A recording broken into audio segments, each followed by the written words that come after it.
औज़ुबिल्लाहिमिनश्शैतानिर्रजीम बिस्मिल्लाहिर्रहमानिर्रहीम। मुअज़्ज़िज़ नाज़रीन, अस्सलाम वालेकुम वरहमतुल्लाहि वबरकातुहू। नाज़रीन, क़यामत के दिन तमाम इंसान नंगे जिस्मों के साथ क्यों उठाए जाएंगे? क्या अंबिया कराम अलैहिस्सलाम भी बगैर कपड़ों के उठाए जाएंगे? क़यामत के दिन सबसे पहले लिबास किस शख्सियत को पहनाया जाएगा?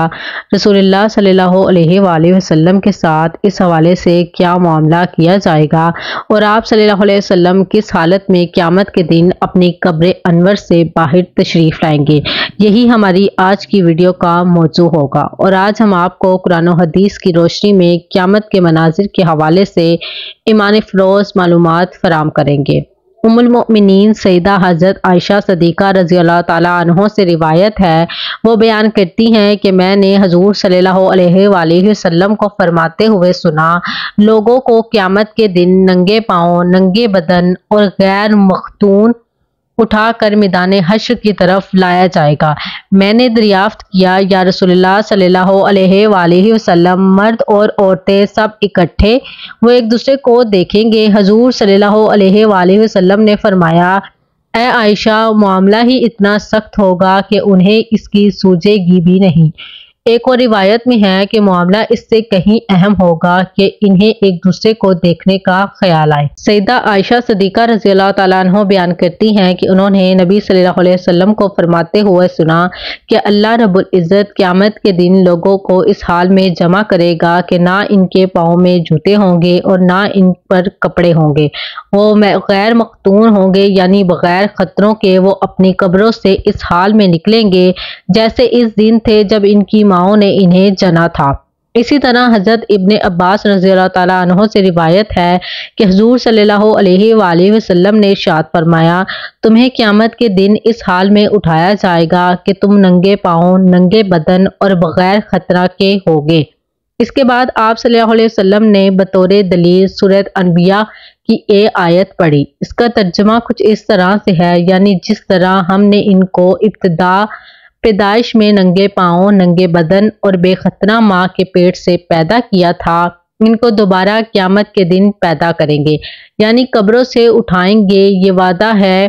कि हम इनको दोबारा पैदा करेंगे, हम पर लाजिम है और यकीनन हमने जो वादा किया है इसको पूरा करने वाले हैं। फिर हुज़ूर सल्लल्लाहु अलैहि वसल्लम ने फरमाया, क़यामत के दिन इन लोगों में सबसे पहले जिस शख्स को लिबास पहनाया जाएगा वो मेरे जद्दे अमजद हज़रत इब्राहीम अलैहिस्सलाम हैं।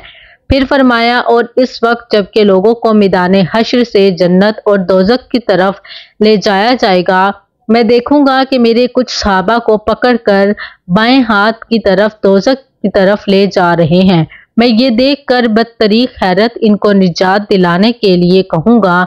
कि ये मेरे सहाबी हैं, ये मेरे सहाबी हैं, इनको कहाँ ले जाते हो? अल्लाह रब्बुल इज़्ज़त फरमाएगा, बेशक ये तुम्हारे सहाबी हैं, लेकिन हकीकत ये है कि जब से तुमने इनसे जुदा हुए ये बराबर दीन से फिर गए, इसलिए इनको दोज़ख में भेजा जा रहा है। मैं ये सुनकर वही कहूँगा जो बंदा सालिहा यानी हज़रत ईसा अलैहिस्सलाम ने कहा था, यानी जब तक मैं इनके दरमियान रहा मैं इनके अहवाल से वाकिफ रहा और बेखतना होंगे। मैं इस तरफ इशारा है कि क़यामत के दिन जब मुर्दे अपनी अपनी कब्रों से उठेंगे तो इनके जिस्म और बदन के तमाम अज्जा यकजा होकर मिल जाएंगे और पूरा जिस्म इस तरह का हो जाएगा जैसा कि इस दुनिया में था। इसकी दलील ये है कि खतना की वो खाल जो काट कर फेंक दी जाती है और जो इस दुनिया में ज़ाया कर देने के काबिल है, जब वो क़यामत के दिन अपनी जगह खतना के मुकाम पर वापस जिस्म का हिस्सा बन जाएगी तो दूसरे अज्जा जैसे बाल और नाखून पैदा होंगे और अपनी अपनी जगह लग जाएंगे। बस ये हकीकत ना सिर्फ ये कि अल्लाह रब्बुल इज़्ज़त के कमाल इल्म और कायनात के एक एक जुज़वे कुल इसके मुहीत होने की दलील है, बल्कि अशियाए मुमकिनात के ताल्लुक से इसकी कुदरत कामला की लामतानी की वसतों की भी इलामत है। सबसे पहले जिस शख्स को लिबास पहनाया जाएगा वो हज़रत इब्राहीम अलैहिस्सलाम है। अब सवाल ये पैदा होता है कि क्या हज़रत इब्राहीम अलैहिस्सलाम को इमामुल अनबिया जनाब मोहम्मद रसूलुल्लाह सल्लल्लाहु अलैहि वसल्लम से भी पहले लिबास पहनाया जाएगा? हज़रत इब्राहीम अलैहिस्सलाम को ये फजीलत इसलिए हासिल होगी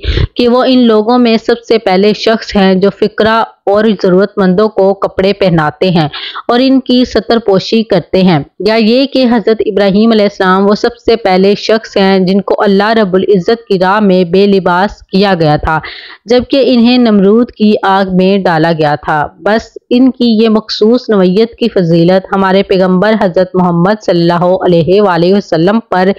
ان کی فضیلت کو ثابت نہیں کرتی، بلکہ حقیقت یہ ہے کہ حضرت ابراہیم علیہ السلام کو سب سے پہلے لباس پہنایا جانا ان کے اعزاز و اکرام کے طور پر ہوگا کہ وہ حضور صلی اللہ علیہ وسلم کے روحانی اور دینی باپ ہیں۔ علاوہ ازیں یہ بھی دیکھنا ہوگا کہ حضرت ابراہیم علیہ السلام جو اولیت حاصل ہوگی وہ حقیقی ہے یا اضافی۔ بظاہر یہ معلوم ہوتا ہے کہ ان کی یہ اولیت حقیقی نہیں بلکہ اضافی ہے، یعنی ان کو حضور صلی اللہ علیہ وآلہ وسلم کے علاوہ باقی تمام لوگوں میں سب سے پہلے لباس پہنایا جائے گا۔ اس کی تائید روایت سے بھی ہوتی ہے جس میں یہ نقل کیا گیا ہے کہ حضور صلی اللہ علیہ وسلم کو جن کپڑوں میں دفن کیا گیا ہے، آپ صلی اللہ علیہ وآلہ وسلم قیامت کے دن انہی کپڑوں میں اٹھ کر میدان حشر میں آئیں گے۔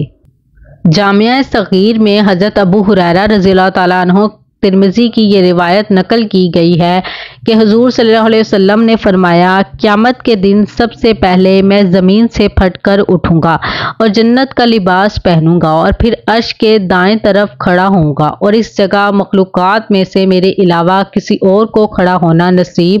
نہ ہوگا۔ میں وہی کہوں گا جو بندہ صالح حضرت عیسیٰ علیہ السلام نے کہا تھا، یعنی جس طرح حضرت عیسیٰ علیہ السلام قیامت کے دن اپنی قوم کی گمراہی اور بد عقیدگی اور بد عملی سے اپنی برات کا اظہار کریں گے اور اپنی گمراہ قوم کے معاملے کو اللہ رب العزت کے عدل و انصاف پر چھوڑ دیں گے، اسی طرح میں بھی یہی کہوں گا کہ پروردگار میری امت کے یہ وہ لوگ ہیں جو دنیا میں میری موجودگی کے درمیان ایمان و عمل کی سیدھی راہ پر گامزن تھے اور میں ان کے نگہبان اور ذمہ دار تھا، لیکن جب میں بھی دنیا سے اٹھ گیا تو انہوں نے اپنے نفس اور شیطان کے فریب میں مبتلا ہو کر گمراہی کو اختیار کر لیا۔